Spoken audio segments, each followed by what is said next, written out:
Let's take a look at our first example. We are going to be differentiating d dx of 5y squared. And perhaps what I should do is put parentheses around the 5y squared.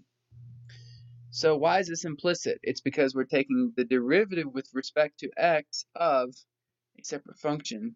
It's not in terms of x, it's in terms of y. So we're taking it with respect to x, however, it's in terms of y, and that's how we know it's implicit. Let's take a look at example 1. It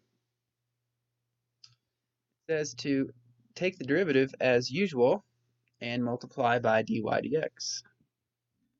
In fact, this is all you have to do when you're implicitly differentiating, and it makes it pretty easy.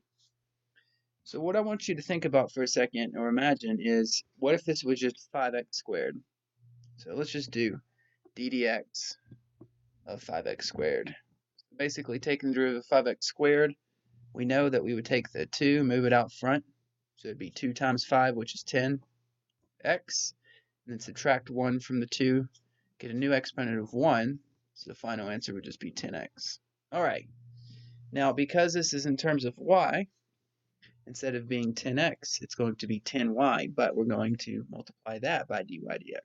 Okay, so let's see what that looks like. So just look just like this. Derivative of 5y squared is 10y times dy dx. And that's all you have to do. All right, you take the derivative and you multiply by dy dx. You can think of this as a process similar to the chain rule, where 5y squared is your outside function. Okay, derivative of that is 10y, but y, which is on the inside, is separate from dx. The derivative of y with respect to x is dy dx. It's nothing more basically than just applying the chain rule when taking the derivative of one variable with respect to another. So for example 1, next we'll take a look at example 2.